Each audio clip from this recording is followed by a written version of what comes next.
de retour pour la deuxième partie, toujours avec Louis Hubert Rémy, toujours sur cette chronique un peu, là on l'a intitulé Chronique du Royaume de France. 50 ans de combat, voilà. Mais, oui, voilà, bien. Et alors, là, il est bon de faire un premier bilan. Oui. Bon, donc j'étais formé chrétiennement, j'ai connu l'Église en ordre, ça m'a marqué à vie. J'ai vu beaucoup de gens abandonnés dans l'épreuve, qui déclarent, alors que j'ai beaucoup aimé, et qui ont pris pour le motif l'obéissance. Bon, j'ai connu aussi beaucoup de pseudo-théologiens. Les clercs, dès qu'ils ne savent pas quelque chose, ils se retranchent derrière ce titre de théologien, qui est un titre tout à fait particulier, qui est tellement précis que j'ai un document de 1905 venant de Rome, dans lequel Rome disait que la formation des théologiens en France était très insuffisante par rapport à ce qu'est un vrai théologien, quoi. Et il disait déjà que les doctorats en théologie en 1905 étaient donc très insuffisants, quoi. Bon, moi je ne suis pas un théologien. Moi je suis une personne qui connaît son catéchisme. Le catéchisme, c'est une question, une réponse. Et quand je discute avec les théologiens que j'ai connus, la plupart du temps, avaient toujours deux principes. Le premier, ils étaient les seuls à avoir compris saint Thomas. Alors ils sortaient du saint Thomas, etc. J'ai lu toute la Somme une fois dans ma vie. Hein, bon, et en effet, c'est passionnant. Quoi. Bien. Bon. Et le deuxième principe, tous les autres thomistes n'avaient pas compris saint Thomas. Bon, à la fin, ça devient fatigant, parce qu'il vous explique des choses, et après vous posez une question précise. Hein. Quand on pense que le grand Don Guéranger, qui est un monument, quoi, je lis tous les jours que le bon Dieu fait, je lis l'année liturgique. Bon, c'est une merveille d'histoire, de spiritualité, de vie intérieure, de sanctification, etc. C'est d'une richesse exceptionnelle et c'est ce qui tient l'esprit éveillé par rapport au combat. Ces jours-ci, par exemple, il parlait de l'union de l'Église et de Dieu, ce mot union continuelle qui revient continuellement, quoi, sous la plume de Don Guéranger, fait énormément réfléchir. Il faut il n'y a aucune possibilité de désunion entre Jésus-Christ et son Église.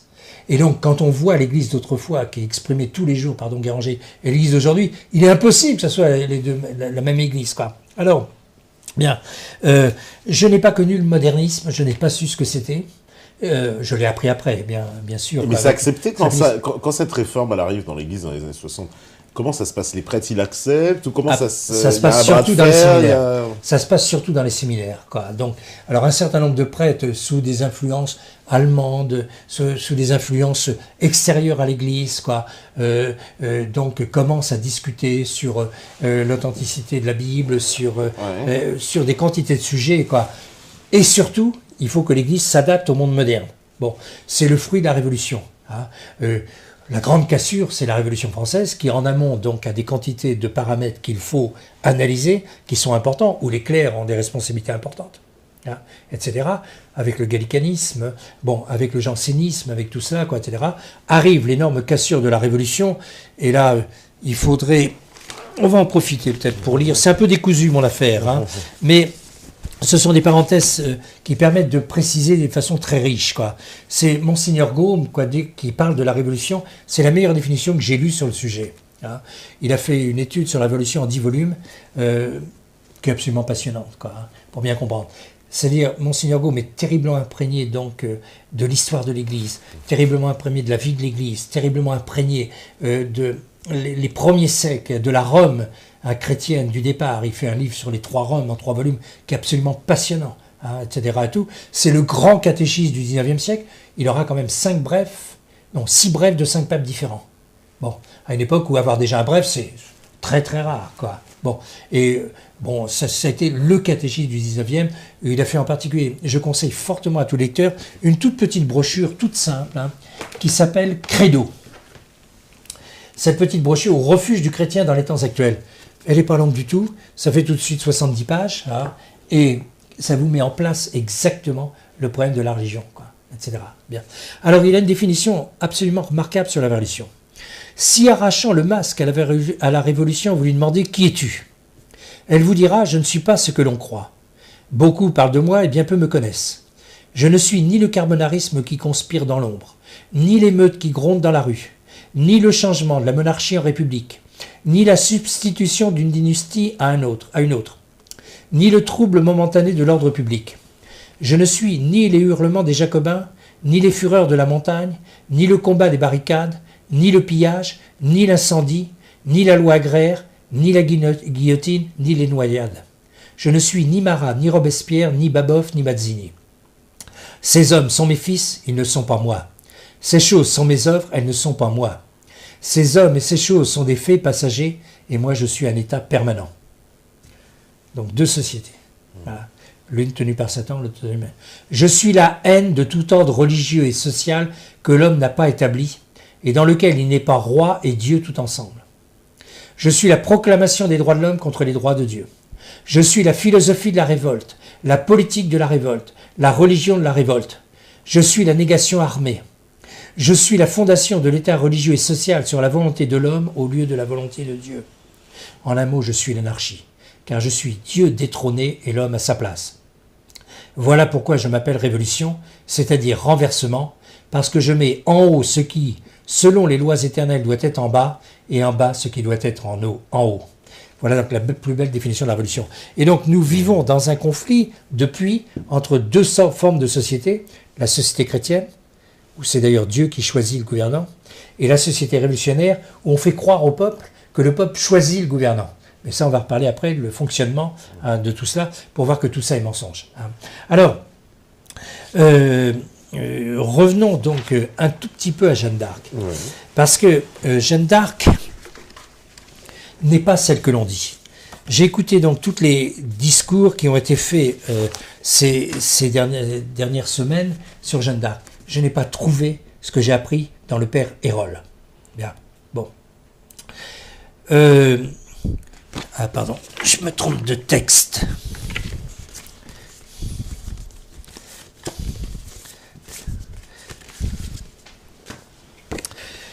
Je vais d'abord vous lire la prophétie qu'a fait Pie XII sur un événement très important. C'est le 25 juin 1956. Vous pouvez trouver le texte complet sur mon site des Amis du Christ Roi de France. Vous faites sur Google soit Louis Bérémy, soit les Amis du Christ Roi de France et vous tombez sur mon site. Bon, là-dedans, sur la gauche, vous avez une bibliothèque. Vous allez à la lettre P, vous regardez à Pie XII et vous lisez le radio-message de Pie XII, qui est donc de 1956, qui est un message très important et qui finit par ces 3 paragraphes.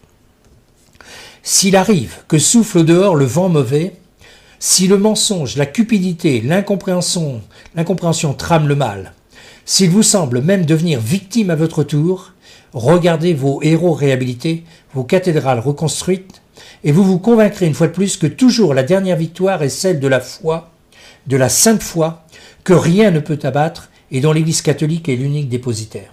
L'Église catholique, je parle pas de l'Église conciliaire. Du sol généreux de ce jardin de l'Europe qu'est la France, germent les héros de la patrie et de la foi, qui par amour pour leur mère, si sa défense l'exige, savent batailler, souffrir et mourir dans la certitude que les lauriers du triomphe ne sauraient jamais manquer à qui accepte de se sacrifier pour une cause grande et juste. Et s'il peut sembler un moment que triomphe l'iniquité, le mensonge et la corruption, on y est, triomphe l'iniquité, le mensonge et la corruption, il vous suffira de faire silence, première chose. On s'arrête et on regarde. Pour imaginer les légions de Jeanne d'Arc qui reviennent, bannières déployées, c'est-à-dire tout le programme sur les bannières, Jésus-Maria, pour sauver la patrie et sauver la foi. Et on va parler donc de sauver la patrie et de sauver la foi. Bien. Parlons un petit peu du retour de l'anneau de Jeanne. Oui. J'avais donc appris par Spoutnik, le site Spoutnik, que la bague était en vente. Bon, j'en parle avec des amis, etc. Je mets en prière tous mes amis, en leur disant tous les soirs de réciter les Litanies de Sainte Jeanne d'Arc pour me dire il faut que Jeanne revienne, etc. Prions fortement, parce que le chrétien ne n'agit pas. Seul, il agit en priant. Première chose. Bon. Et en priant, il prie en demandant à Dieu si c'est sa sainte volonté de le faire. Il ne demande pas à Dieu de faire notre volonté, mais de faire, mon Dieu, que votre volonté soit faite. Bien. Et alors, très vite, les enchères montaient sur Internet, on voyait, etc.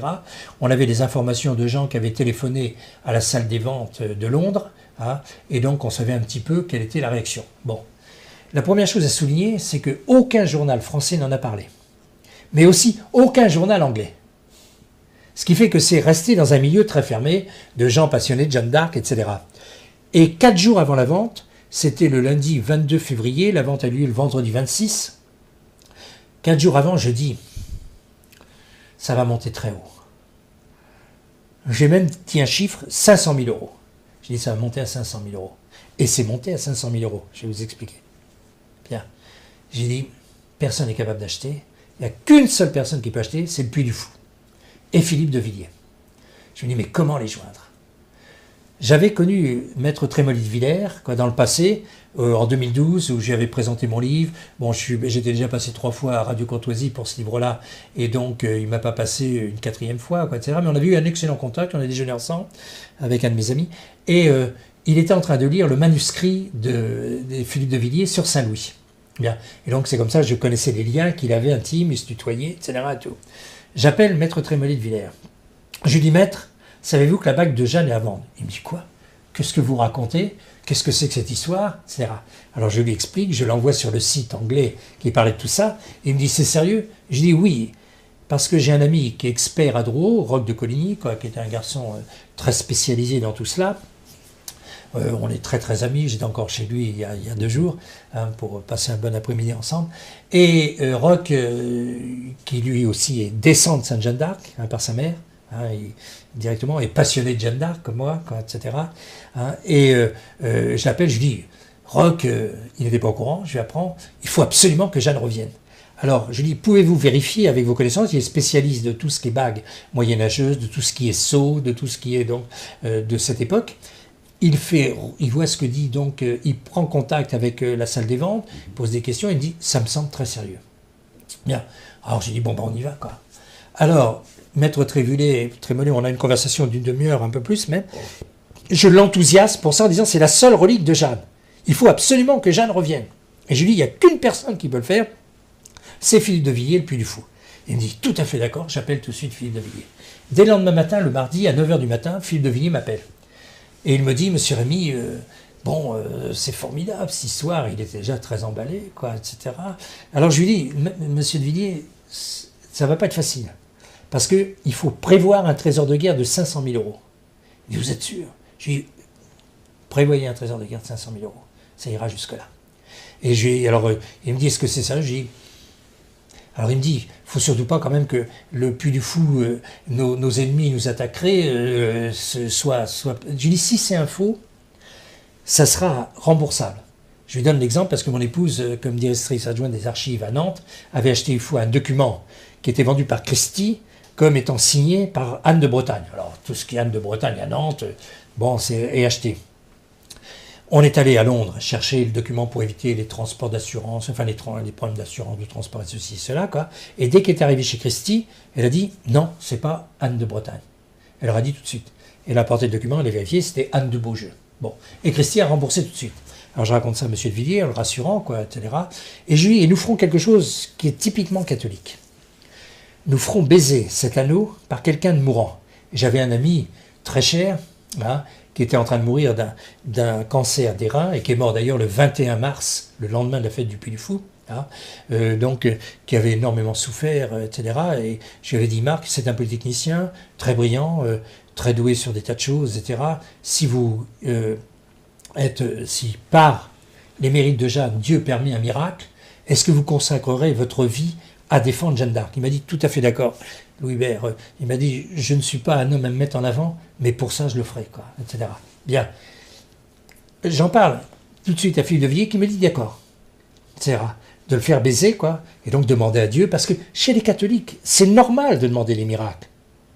On a perdu le sens, mais nos pères fonctionnaient avec le miracle, des tas de maladies, des tas de choses, mais c'est des milliers de choses qu'on peut prouver, quoi.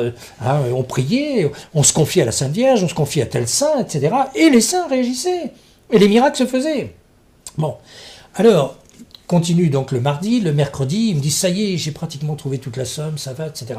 Le jeudi matin, il me téléphone à 9h du matin en me disant, monsieur Rémy, je viens de raccrocher avec Contamine. Bon, Contamine est donc le grand spécialiste, c'est celui qui a écrit... C'est monsieur Jeanne d'Arc, on va dire, officiel. Voilà, Jeanne d'Arc, histoire et dictionnaire, quoi. Voilà. Bon, qui est un travail excellent, Sauf une seule chose, il a osé attaquer un de mes amis, le père Hérol. Et là, c'est là que j'ai écrit mon livre, donc, où d'ailleurs je reproche à monsieur Contamine d'avoir dit ce qu'il ne fallait pas dire sur Père Hérol. J'ai une vénération pour le père Hérol. Hein. J'ai quand même passé beaucoup de temps avec lui, etc. Quoi. Bon. Et alors, Contamine lui téléphone en disant, n'achetez pas, c'est un faux. Il m'appelle tout de suite. Il me dit, je viens de raccrocher avec monsieur Contamine, qu'est-ce que vous en pensez? Je lui dis, on le saura que quand on l'aura. Et là, on fera les expertises, on verra, etc., et tout. Je lui dis, je vous conseille d'acheter. Il m'appelle un quart d'heure après, il me dit, j'achète. Bon. Le vendredi a eu la vente. Elle dure 2h30. Et d'ailleurs, mon ami Marc, pendant ces 2h30, n'a jamais souffert autant qu'il a souffert pendant tout le temps de la vente. Bien. Ah, il m'a dit, ça a été terrible, j'ai souffert un martyre colossal. Quoi. Bien. Et Philippe de Villiers m'appelle, il m'a dit, monsieur Rémy, vous êtes le premier que j'appelle, nous avons gagné.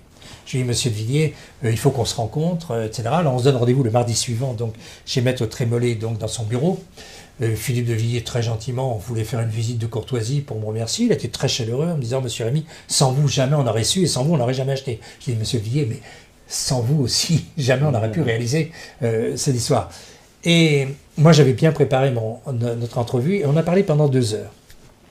Et là, je lui ai dit, qu'est-ce que vous allez faire de cela? Il m'a dit, bon, on va faire une grande fête au Puy du Fou, etc. On va, il me parle, on va faire même une église. Bon, au Puy du Fou, j'ai monté, donc maintenant, il y a 3000 permanents qui travaillent, il y a une école, on va faire une église, etc. Et alors là, je lui ai dit un certain nombre de choses. Il faut d'abord que cette église s'appelle Église reliquaire. Et on avait déjà parlé l'avant-veille ou la veille, quand j'avais dit, il faut l'appeler Église Sainte-Jeanne d'Arc, Reine de France. Il m'avait dit tout à fait d'accord. Parce que donc, on en parlera avec l'histoire donc, de la triple nation, Jeanne et Reine de France. Voilà, bon, bien. Et alors, et là, Maître Trémollet dit, oh non, etc. Maître Trémollet est très maurassien. Je suis très anti-maurassien. J'ai écrit toute une brochure sur Maurras, tournons la page, hein, où donc, il faut y répondre, hein. Il ne suffit pas de, voilà, Maurras, tournons la page, il y a mieux, beaucoup mieux. Donc, où j'explique un petit peu donc, les limites. J'ai lu Maurras, j'ai lu beaucoup de choses, etc. J'analyse et surtout je lui reproche, quoi, quand il dit « prenons le pouvoir même d'une façon légale ». Bon, parce que je vais montrer qu'il est impossible de prendre le pouvoir par le vote. Il y a 200 ans d'expérience et donc c'est une aberration intellectuelle de prendre le pouvoir par le vote. Parce que c'est le système de la Révolution qui est un système faux de A jusqu'à Z. On en reparlera tout à l'heure. Bien. Je me demande si on ne va pas jusqu'à 3h du matin. Bon, et alors, donc, suite à tout cela, je lui dis, il faut absolument réveiller la France. La France aime profondément Jeanne d'Arc. Et pas que la France, d'ailleurs. Vous avez les amis de Jeanne d'Arc aux États-Unis, vous avez les amis de Jeanne d'Arc en Écosse, vous avez les amis de Jeanne d'Arc en Russie, vous avez les amis de Jeanne d'Arc en Hongrie, partout, en Italie, etc. Et donc, le retour de Jeanne, c'est un événement gigantesque. C'est quelque chose d'énorme. 600 ans, donc, en Angleterre, la seule chose qui soit liée à Jeanne d'Arc, la seule relique qu'on ait, hein, donc, dans un pays où on la considère comme une sorcière, et qui revient en France. Mais il faut réfléchir. Il faut se dire, mais c'est pas naturel. J'ai mis au point 25 petits miracles qui ont lieu dans ces 5 jours hein, du retour de Jeanne. Dans le dernier avec donc, petits ou grands miracles, qui n'auraient pas dû se passer, et qui se sont passés. C'est pas naturel que Louis-Hubert Rémy soit au courant et pas les autres, et que Louis-Hubert Rémy ait l'idée d'appeler Philippe de Villiers. C'est pas naturel. C'est pas naturel que Philippe de Villiers accepte. C'est pas naturel qu'il trouve 500 000 euros, qu'il se prépare, parce que donc 368 000 euros de vente, plus 25% pour donc le commissaire priseur, plus les frais annexes. On est rendu à 500 000 euros, etc. Bon, ça le méritait. Hein, ça leur a fait une pub colossale mondiale. Ouais. Ils reçoivent des lettres du monde entier. Bon. Mais j'ai dit à M. de Villiers, il faut que ça aille plus loin. Il faut absolument faire une église reliquaire qui soit une église qui raconte toute l'histoire catholique de la France. La France a été faite par les clercs. Ce sont les évêques, ce sont les saints qui ont fabriqué la France. Hein. Et alors, j'ai fait une petite étude sur cela. Et je dis, il faut que les vitraux, les mosaïques, les chapelles, les statues hein, parlent absolument donc de... Ah, où est-ce que j'ai mis mon papier ? Bon, ça fait rien. De cette bon. histoire de France. Oui, 45, j'ai trouvé 45 noms qu'il faut mettre en valeur. Bon, ça arrive de Sainte-Clotilde. Qui connaît Sainte-Clotilde? Où trouvez-vous une statue de Sainte-Clotilde en France? Qui connaît Saint-Martin, des statues de Saint-Martin? Saint-Remy n'a aucune statue ou presque. C'est quand même celui qui a tout fondé avec Clovis. Il faut réexpliquer tout cela. Bien. Et puis, Saint-Charlemagne. Et puis, Saint Pie V, sauveur de la France. Sur la tombe de Saint Pie V à Sainte-Marie Majeure à Rome, il y a marqué sauveur de la France. Et pourquoi? Les gens ne savent pas. Parce que c'est lui qui a financé la bataille de Moncontour, qui va sauver complètement la France. Les gens ne connaissent même pas la bataille de Moncontour, etc. Alors, il faut que cette église, donc, soit l'église éducatrice, C'est ça les racines de la France. C'est ça les murs fondateurs et les murs porteurs. Bon, M. de Villiers fait donc, dans ses exposés, un certain nombre de choses sur les murs porteurs.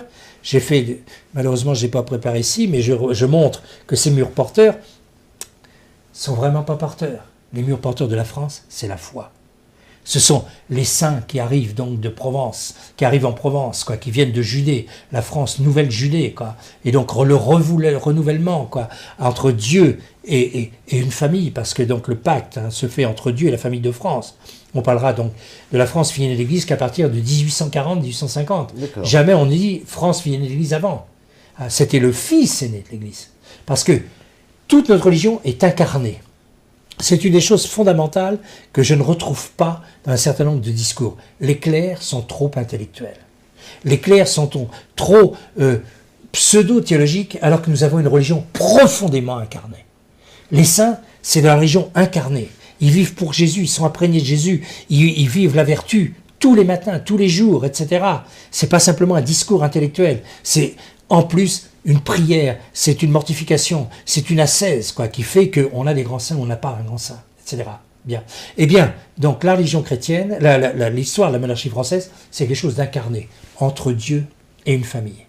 Il y a un pacte, le pacte de Reims, enseigné par Saint Remy, on en parle très longuement, je cite tout ça, toujours dans mon livre sur Jeanne d'Arc, il y a tout un chapitre, parce que dans ce livre, nous avons mis donc un certain nombre de chapitres qui sont les grands trésors qui tournent autour donc toute la monarchie française, les grands textes importants, en particulier, et puis je cite aussi quelque chose de très consonant, deux miracles extraordinaires. Le plus grand miracle, le plus grand fait d'armes des Francs, soldats de Christ roi à Montgisard, le vendredi 18 novembre 1177, où 375 chevaliers font disparaître 50 000 musulmans.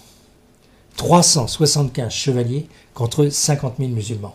Et je cite, bien sûr, ce que là-dedans est cité, les chroniques donc, de l'islam, etc., l'histoire de l'évêque de Bethléem, etc., et c'est pourchasse des milliers de guerriers aguerris, l'histoire des Mamelouks, les 1000 Mamelouks qui étaient autour de Saladin, et donc comment tout ça a fui. Dans tout l'islam, la nouvelle se répandit, semant la consternation. Malgré le prestige de Saladin, ce fut un jour de deuil et de honte. Cette défaite fut un événement funeste, un événement terrible, écrivit l'un de ses chroniqueurs. Et lisez la suite, Et tout ça a été dirigé par un jeune roi qui s'appelait Baudouin, qui avait 17 ans et qui était lépreux. Nous ne connaissons pas les trésors, etc. Et je cite un autre texte absolument extraordinaire, le plus grand, que j'ai intitulé le plus grand miracle depuis la résurrection de notre Seigneur Jésus-Christ. Bon, c'est à partir, j'ai trouvé ça donc dans les traités de pneumatologie du Marquis de Mireville, le Marquis de Mireville qui est complètement inconnu, mais donc qui a fait 3 traités de pneumatologie pour bien expliquer donc le fonctionnement des choses diaboliques. Et donc il y a ce texte-là qui est précisé à un moment. Là encore, c'est une bagarre contre l'islam, où ils étaient combien? Une poignée de combattants qui en ont massacré 70 000. Une poignée de combattants, menée par un père abbé, qui était un ancien officier, et qui donc, et alors, sachant que tout était perdu, ils avaient donc d'abord, ils avaient attaqué pendant des mois et des mois. Où s'est déroulée cette bataille? Cette bataille est au Portugal, à Ribeira de Sacapacao, des Sacapacao. Il y a encore donc toutes les fresques sur l'église, il y a toute l'histoire.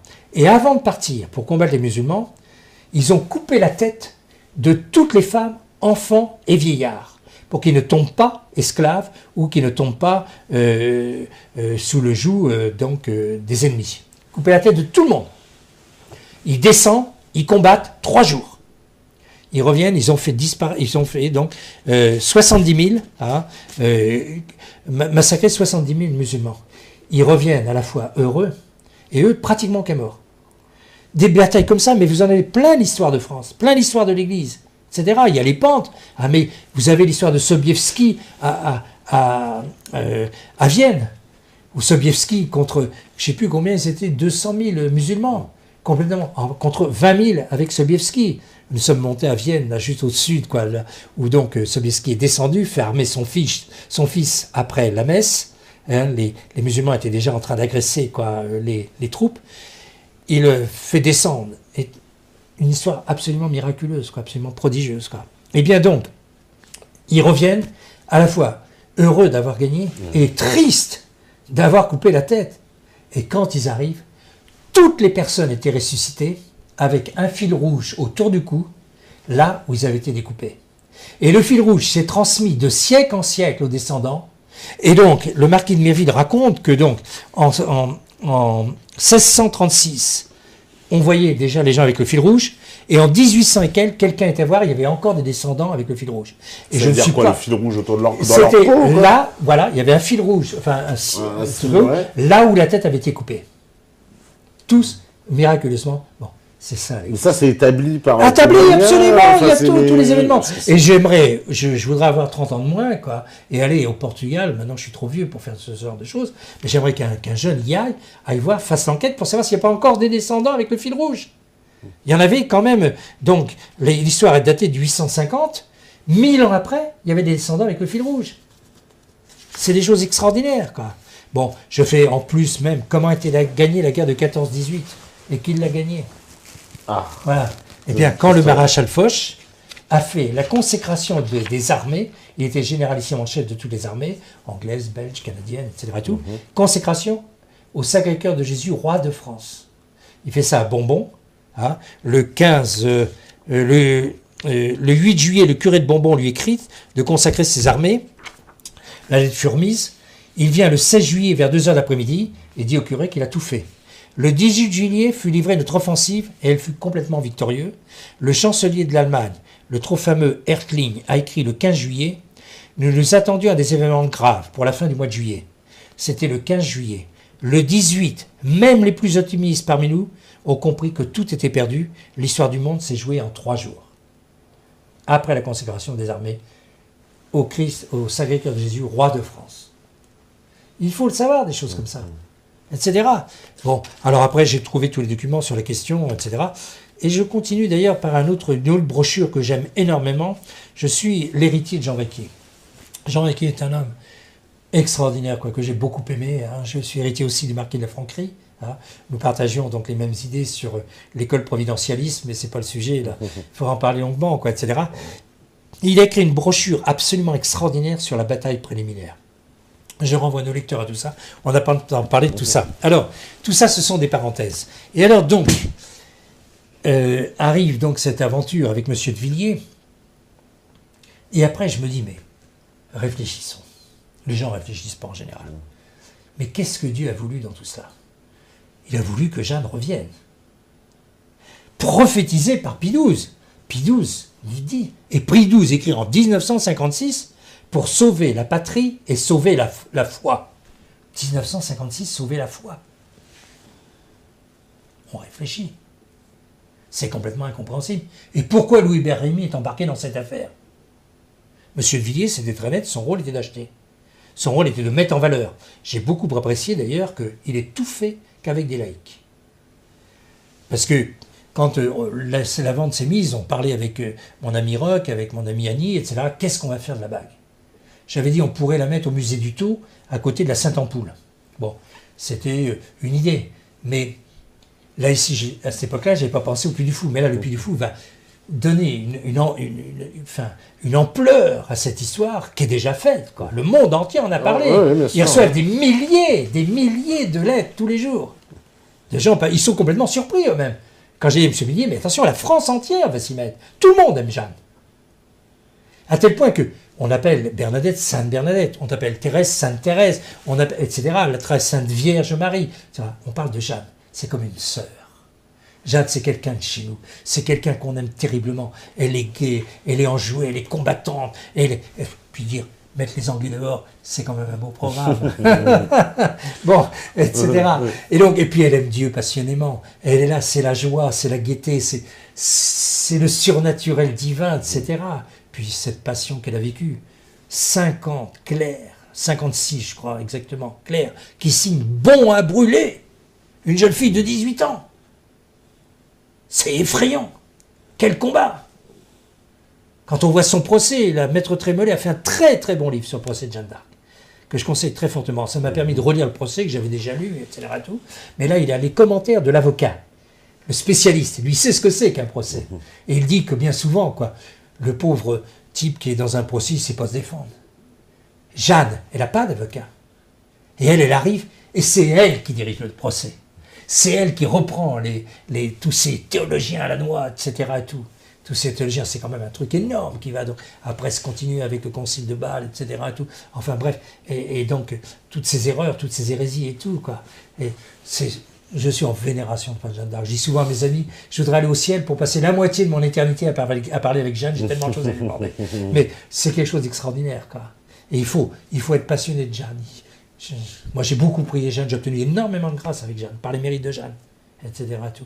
Bon, voilà. Alors, donc ça s'est passé, il y a eu des bagarres, l'université a été lamentable, comme toujours, comme du temps de Jeanne, etc. Et tout.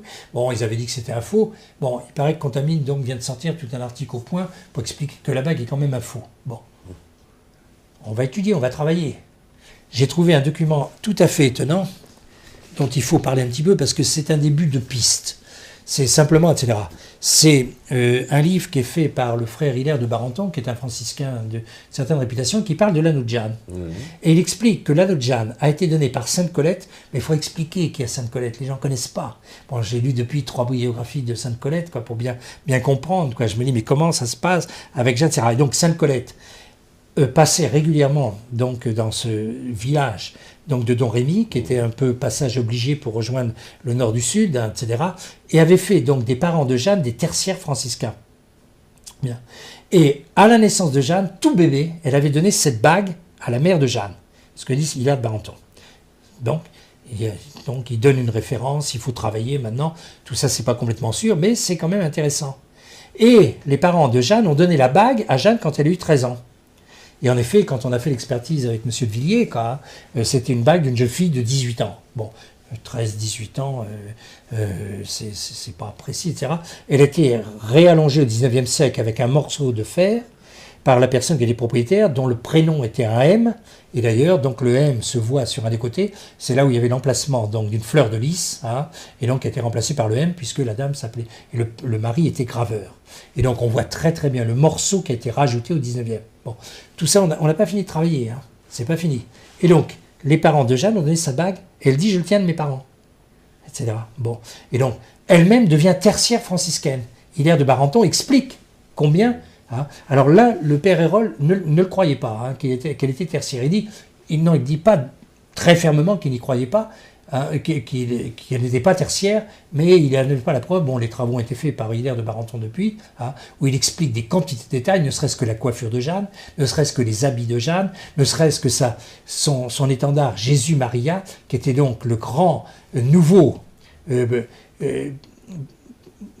thème défendu par les franciscains, Jésus-Marie, etc. Bon, il donne plusieurs arguments. Bon, cette brochure va être éditée, et là, il faudra quand même y répondre, parce que ça me semble absolument incontournable, quoi. Alors donc, toute cette aventure donc, a continué. J'ai fait découvrir ce texte de Pie XII à M. de Villiers, qui ne connaissait pas, qui était très passionné. Et après, je me suis dit, mais pourquoi Louis-Hébert Rémy? Parce que l'affaire n'est pas terminée. Le retour de Jeanne, c'est pas terminé. Et Louis-Hébert Rémy a travaillé 25 ans sur Jeanne. Bon. Et en particulier, j'ai redécouvert et fait redécouvrir tout le père Hérol. Bon. Le père Hérol, voilà ça. J'ai trouvé une seule photo du père Hérol. Même sa famille n'en avait pas. Je suis allé dans la famille. Bon. Voilà une photo du père Hérol. Bien, c'est un jésuite. Il a passé à peu près 30 ans de sa vie sur Jeanne d'Arc. Et il a écrit... 1828-1931. Voilà. Il a vécu longtemps quand même. Voilà. 90 et quelques années, quoi. Ouais. Bon. Léon XIII dit quand même, c'est le principal témoin de Jeanne d'Arc. Parce que Jeanne d'Arc est avant tout catholique. Quand Fabius, dans la préface du livre sur l'histoire réelle de Rouen, dit « Jeanne appartient à tous », Jeanne appartient avant tout à nous, les catholiques. Hein. Et Monseigneur Touché, le grand évêque, c'est lui qui fera donc la canonisation de Jeanne, mais c'est l'homme le plus renseigné que je sache au monde sur Jeanne d'Arc. Et donc il l'a prouvé. Bon, moi j'ai tout lu Hérol, les universitaires n'ont pas lu. Nous, on a nos lectures, etc. Surtout qu'en plus, ils ne connaissent même pas toutes les brochures que j'ai pu trouver. Mais lui, il se base sur quoi, ce père? Parce que visiblement, il y a très peu de sources sur Jeanne d'Arc. Mais non, il y en a énormément. Ah bon? Énormément, des sources étrangères, de quantités de correspondances, tous les procès, les 2 procès, etc. Le procès donc de condamnation et le procès de réhabilitation. Et donc, tous les théologiens qui ont écrit sur tout cela, quoi. On a énormément de documents. Le père Hérold disait c'est peut-être le personnage qui a été le plus sûr, quoi, connu dans son histoire, quoi. Et lui, il a passé 30 ans là-dessus. Il a écrit donc la vraie Jeanne d'Arc. Et quand nous avons travaillé avec mon épouse sur le procès de canonisation, l'original, aux archives secrètes du Vatican, bon, nous avons travaillé, le père Hérold intervient et il dit à un moment, il écrit à un moment textuellement, le message de Jeanne va être transformé, va être déformé. Et en effet, tout le monde a déformé le message de Jeanne. Parce que qu'est-ce que c'est que Jeanne? Jeanne, c'est une jeune fille qui fait le plan de Dieu. Jeanne, c'est Dieu appliqué. C'est Dieu. Donc, elle est tout le temps en train de dire, je suis donc, elle est tout le temps en prière. Elle est formée d'abord à la prière par Saint Michel. Et donc après, formée à la prière, à la méditation, etc. Donc, continuellement, elle s'arrête pour aller prier pour ceci, pour cela, etc. Et elle fait donc un certain nombre de choses. La première chose, qui vient de Dieu évidemment, c'est quand elle dit à Charles, tu es bien fils de ton père. Puisque tout le monde est convaincu que Charles VII n'était pas le fils de Charles VI, et le traité de Troyes avait été très loin, on l'appelait le pseudo-dauphin, donc puisque sa mère Isabeau de Bavière avait des quantités d'amants, enfin non pas des quantités, mais enfin donc en particulier, bon enfin bref, et alors donc lui-même doutait qu'il était le fils de son père, et qu'il doutait donc qu'il soit roi. Et le 2 novembre précédent 1428, le 2 novembre, il avait fait une prière tout seul avec Dieu pour demander à Dieu, si je suis prêt à me consacrer, à m'enfermer en Écosse, dans le Dauphiné, etc., pour prier, pour racheter, parce que la situation de la France est dans un état épouvantable. Épouvantable, on pouvait même plus quitter les grandes villes, etc., sans risquer quoi que ce soit. Tout le monde vivait dans la pauvreté, les récoltes n'étaient plus récoltées, etc.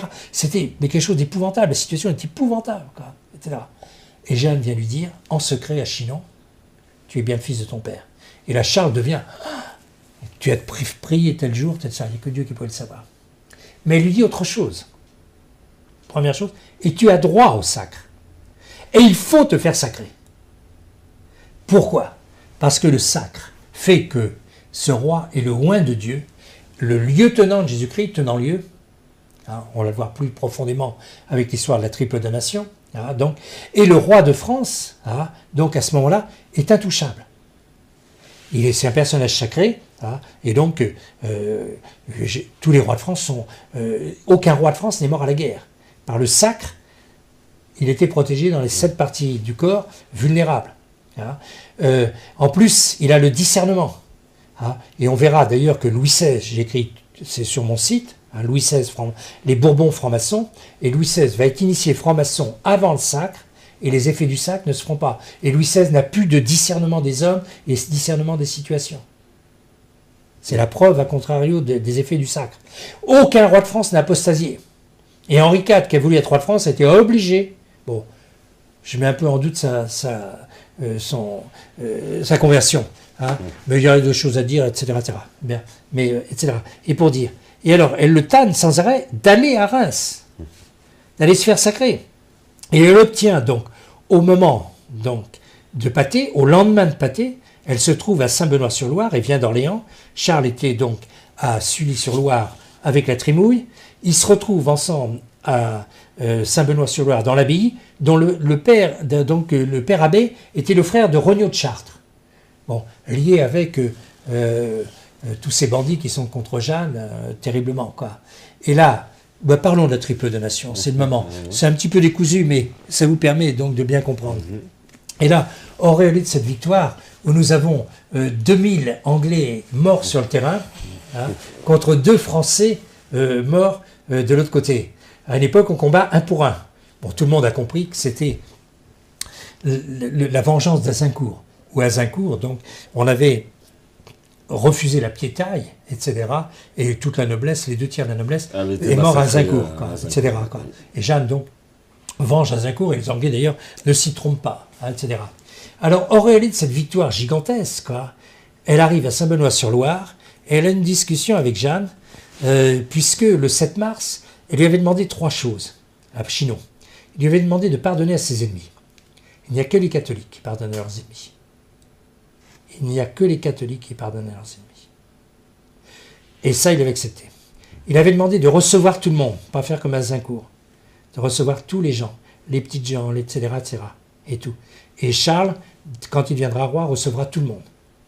Et d'ailleurs, ça étonne celui qui a fait une biographie de Yolande d'Aragon, Yolande d'Anjou, monsieur de Sérigny, je ne sais plus exactement. Bon, très intéressante. C'est une femme extraordinaire, Yolande d'Anjou. J'ai une vénération pour Yolande d'Anjou. Bon, etc.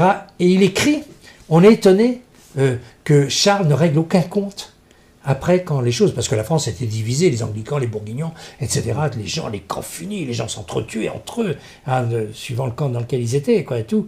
Et Charles arrive à trouver une paix, hein, et il dit, Yolande d'Aragon, dans son conseil, a su prendre des gens compétents des autres camps, hein, pour faire donc un ensemble où il y a eu une paix harmonieuse qui s'est faite. Mais elle oublie que c'est Jeanne qui avait fait cela, qui avait demandé ça. Parce que Jeanne et Yolande étaient très amies, avec Sainte-Colette. Yolande était très amie avec Sainte-Colette. On parle de liens un peu étroits, justement. Voilà. Yolande et Jeanne. Et oui. Yolande qui veillerait un peu sur Jeanne depuis qu'elle serait petite. Bien sûr, parce que Charles était complètement... Bon, c'est un garçon qui avait eu une enfance très, très malheureuse, très dure. Il se marie avec la fille de Yolande, hein, et ils sont tous jeunes. Hein, ils ont tous... Jeanne a 17 ans, Charles a 22-23 ans, c'est une histoire de jeunes, quoi, etc. Et, tout, quoi. Et là, elle se retrouve à Saint-Benoît sans Yolande, qui certainement aurait aimé les choses un peu plus calmement, et surtout sans la Trémouille. Et Jeanne demande à Charles, et troisième chose qu'elle demande à Chinon, de donner le royaume à Jésus-Christ, et que Jésus-Christ ferait pour Charles ce qu'il avait fait pour ses pères. Rien de plus, etc. Et Charles accepte les 2 premières conditions, ne dit rien sur la 3e. Et Jeanne devait ruminer sous ça, parce que c'est pas elle qui l'a inventé, c'est évident. C'est Dieu qui le demandait. Et donc, elle profite de la guerre de Poitiers pour lui dire, plus maligne. Jeanne dit à Charles, « Sire, me promettez-vous de me donner ce que je vous demanderai ?» Le roi hésite, puis consent. « Sire, donnez-moi votre royaume. » Elle devient... Le roi stupéfait hésite de nouveau. Nous avons vu le manuscrit donc, aux archives secrètes du Vatican. Hein, nous avons photocopié, etc. Tout, bon, puisque déjà, dès le mois de juillet, tout était connu partout. Le roi stupéfait hésite de nouveau. Mais tenu par sa promesse et subjugué par l'ascendance surnaturelle de la jeune fille, Jeanne lui répondit-il, « Je vous donne mon royaume. » Et Jeanne est reine de France. Et ça, c'est le plus beau titre. On fait avec mon épouse tout un commentaire sur ce texte qui tient une page, hein, bien, qu'on a mis bien en valeur, quoi, pour voilà un petit peu, quoi, etc. Et donc des commentaires parce qu'il aurait pu refuser, quoi. C'est comme Abraham. Abraham, Dieu lui demande de consacrer son fils. Mais c'est une chose impensable que on consacre un fils. Et comme il a eu la foi terrible, donc il y a un pacte qui se fait entre Dieu et Abraham, quoi, etc. Quoi. Bon, et donc Dieu n'est pas injuste, enfin n'est pas un sanguinaire, etc. Et tout. Et donc, quand il a vu qu'Abraham était prêt, il lui a dit maintenant arrête, etc. Et, tout. Et donc il a consacré un agneau. Cela ne suffit pas. La pucelle exige qu'un acte notarié en soit solennellement dressé et signé par les 4 secrétaires du roi.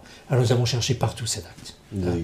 Il existe très certainement. Il sortira quand on a fouillé tout ce qui est à Orléans. J'ai fait d'ailleurs une communication devant tous les spécialistes de Jeanne aux archives départementales à Orléans. J'ai fait une communication aussi à l'abbaye de Saint-Benoît-sur-Loire devant tous les moines, hein, etc., pour parler de tout ça, qu'ils ne connaissaient pas, etc. Ça les a beaucoup passionnés. Alors, elle exige qu'un acte solennel soit dressé et signé. Après quoi, voyant celui-ci tout interdit, il s'est dit, mince, mais j'ai fait une bêtise. Et Yolande aurait été là, elle a dit, Charles, on se calme. Hein. Oh, tu lui offres un collier de poivre fine, on se calme. Tout interdit et embarrassé de ce qu'il avait fait. Jeanne enfonce le cou. Voici le plus pauvre chevalier de France, il n'a plus rien. Elle est terrible. Hein. Il n'a plus rien, il n'est plus rien. Puis aussitôt, après, très grave, elle parle en reine. très grave. S'adressant au secrétaire, « Écrivez, dit-elle. Jeanne donne le royaume à Jésus-Christ. » Mais c'est une histoire époustouflante. Ah, c'est que Dieu le voulait. Elle ne peut pas l'inventer. Jamais Dieu a voulu être roi des Belges ou roi des Suisses ou roi, je ne sais pas quoi, des Amériques. Il est roi de l'univers. Mais il a demandé d'être spécialement roi de France. Et c'est un pacte terrible entre Dieu et la France. Un tel roi ne peut pas abandonner les Français.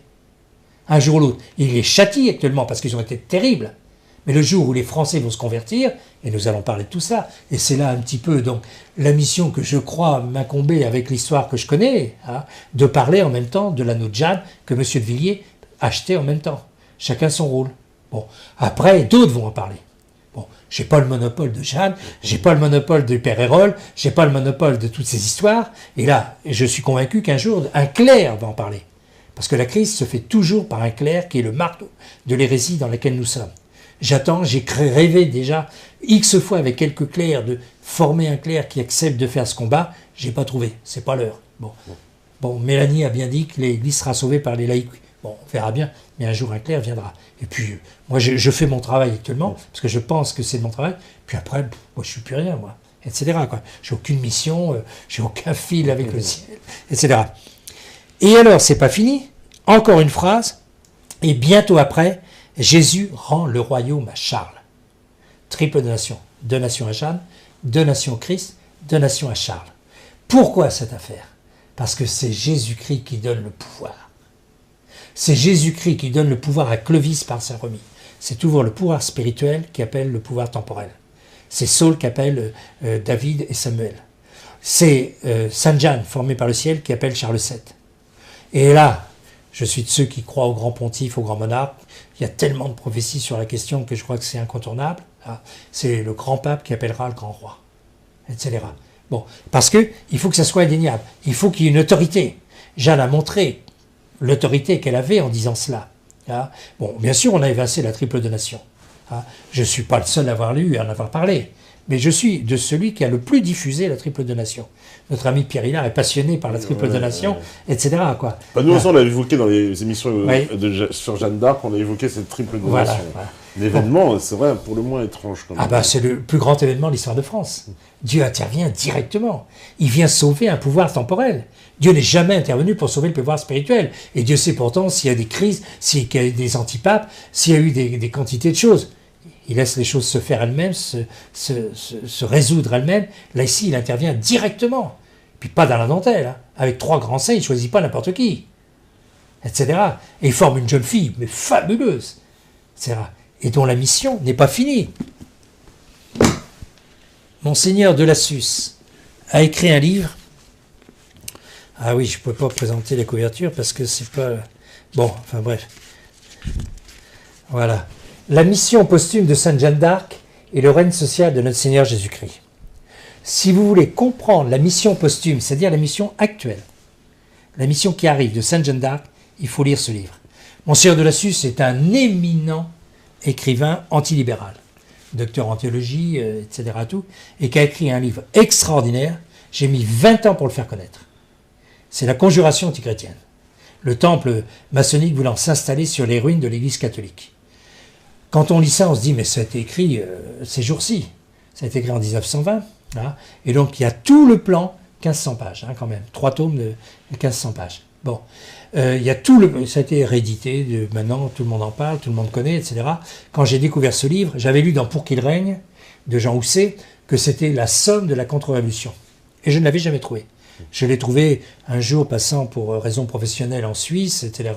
Visitant une librairie, je l'ai trouvé, un certain nombre d'autres livres absolument extraordinaires, une bibliothèque de quelqu'un qui avait dit la vente et tout. J'ai passé tout de suite 3 nuits pour lire et dévorer tout cela. Bon, et après je l'ai fait connaître, j'ai fait des tas de conférences pour faire connaître cela. Maintenant c'est connu, quoi. Mais c'est le grand livre pour expliquer les 2 camps. Et le combat, et les troupes, et les plans, et tout, etc. Bon, le grand livre théologique sur les 2 camps, c'est le traité du Saint-Esprit de Monseigneur Gaume. Bon, en 2 volumes. Bon, là, il faut tourner des pages qui sont quelquefois un peu longues, mais c'est le grand traité du Saint-Esprit qui montre le combat entre Dieu et Satan. Ça veut dire que la Révolution française, c'est avant tout on va dire un combat spirituel entre absolument. On va dire allez, je dirais la chrétienté et il est déjà 11h et puis j'ai pas lu. Oui, ça. Je vais pas lire la moitié de ce que j'ai à dire parce que j'ai quelque chose de très important à dire sur tout ça. Ouais. Alors, lisez la mission posthume de Sainte Jeanne d'Arc. C'est l'histoire de France vue d'une façon chrétienne.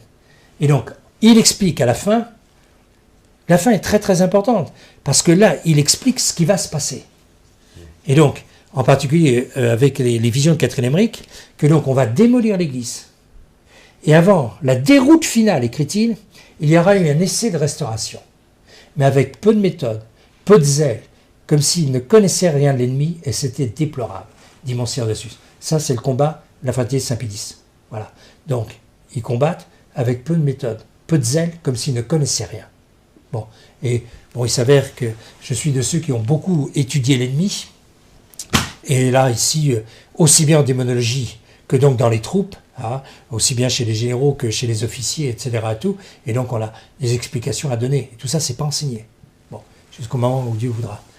On va faire la deuxième pause. La régie, elle est prête, c'est magnifique. Eh bien, on fait la petite pause et on revient après et on répondra évidemment. Il y a nombreuses questions. On risque de déborder un petit peu pour pouvoir répondre. Puis j'ai pas dit l'essentiel. Et en plus, on sera obligé de terminer l'essentiel avant de répondre aux questions. C'est bien sur Méta TV. À vous, la régie.